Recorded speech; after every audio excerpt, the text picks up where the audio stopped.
flaky cantaloupe. This is a rotation, right? This is a simple technical routine that you can execute, right, to improve your technical abilities as a winger. Maybe if you start to show up a little bit early before practice or before games, this is like a technical, fun warm-up that you can do, almost anywhere in the world. So, right, you want to make sure you're breathing through your belly and not your shoulders, right? Not like this. Belly. So try to keep that in mind.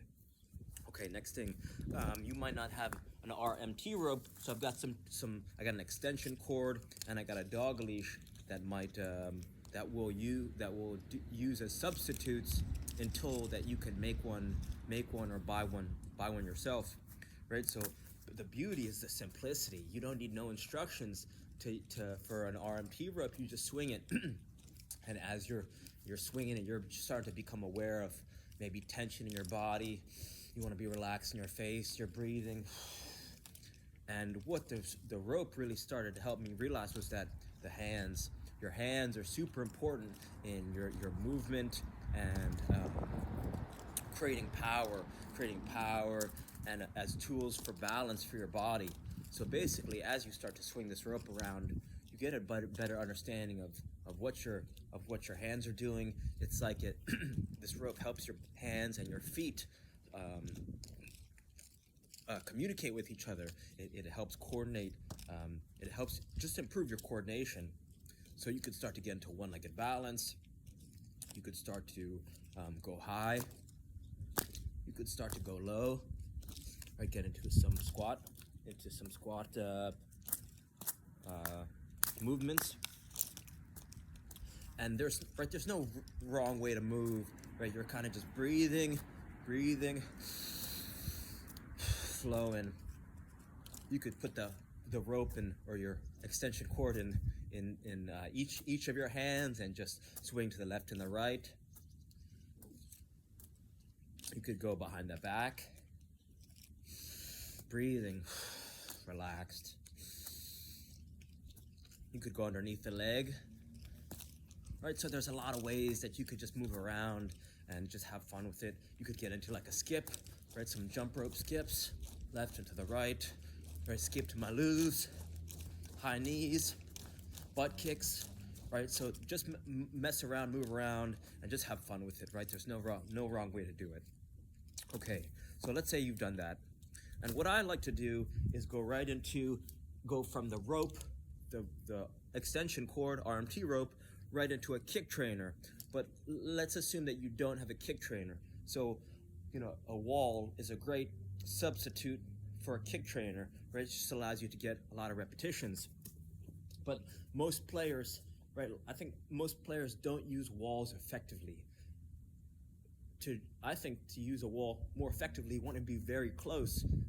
Being very close is going to help you get a lot of repetitions. I see a lot of questions. Players say, how do I improve my striking ability from long distance? How do I improve my shooting power? How do I be able to do a ping, right? Ping tutorials.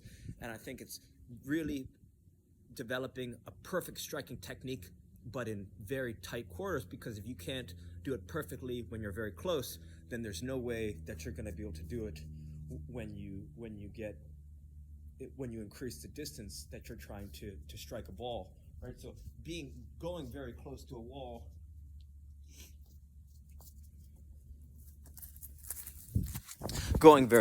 wall I think is something that can help.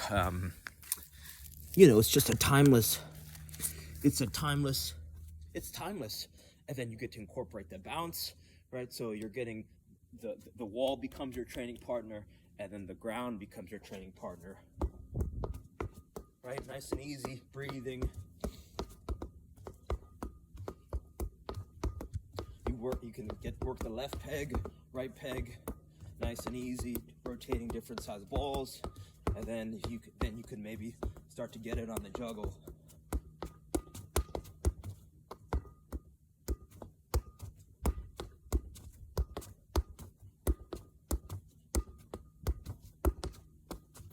And juggling, right, striking with the the wall and the ground is going to improve your dribbling. It's going to improve your juggling. It's going to improve your passing and shooting.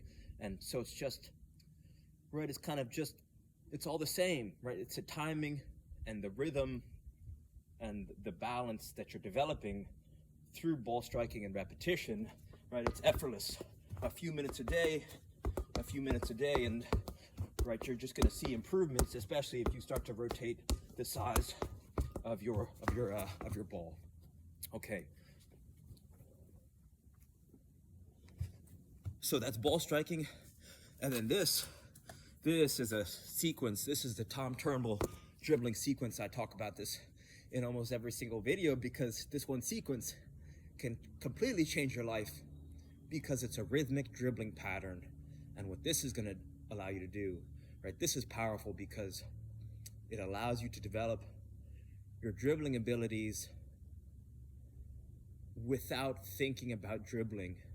Since it's a rhythmic pattern, once you master the pattern, you're not going to think about dribbling, which means your dribbling skills are going to improve in an effortless way. So it looks like this. You go outside, outside, inside, outside, inside, outside, outside, inside, outside, inside, outside, outside, inside, outside, inside. You do this over and over and over, right? Starting with a minute a day. And as you do it, right, you're saying it out loud. As you're doing it, this is going to help develop a mind-body connection, help you internalize it faster. And then you want to go slow in the beginning, right? Slow, smooth is fast. A lot of players I try and teach this to, they go way too fast. They go outside, outside, inside, outside, outside, inside, outside, inside. You want to go nice and slow and smooth so that you master it, and then, you know, speed will come in the game. Inside, outside, inside, outside, outside, inside, outside, inside. Right, look at the arms. The arms are moving. It's kind of like you're running. Inside, outside, inside, outside, outside, inside, outside, inside.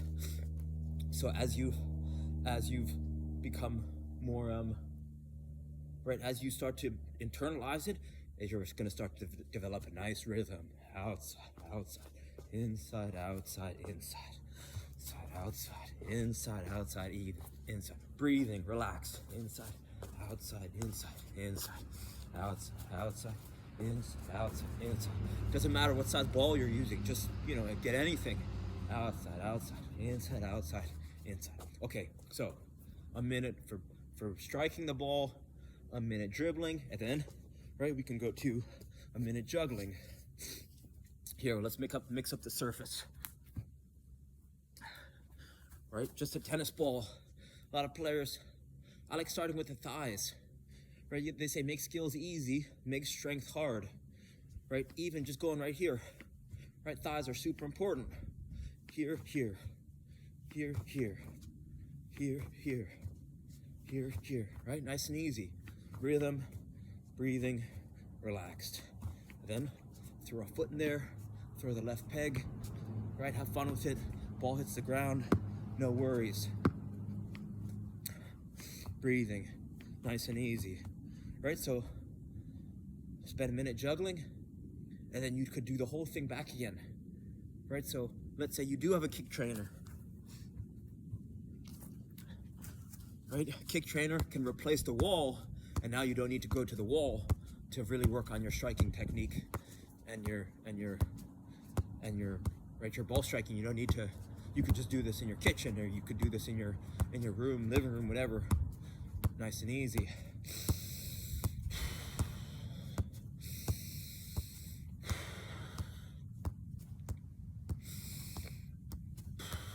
And then, when you're ready, right, Tom Turnbull, dribbling sequence, outside, outside, inside, outside, inside, outside, outside, inside, outside, inside.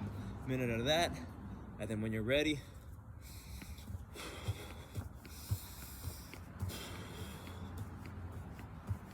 right, minute of that. So, right, a lot of players say, oh, I'm gonna train for 1 hour a day, 2 hours a day. I'm gonna train for 3 hours a day, 5 times a week. But you gotta start small, right? Develop the habit. 1 minute a day, ball striking, juggling, dribbling, and then once you develop the habit, training becomes fun and effortless. 16 days, 1 minute a day. After 16 days, you can increase your volume and intensity, and man, then it's just all, then it's all freaking, I mean, you'll never look back. So hopefully this helps. Reach out with any questions. All right, thank you.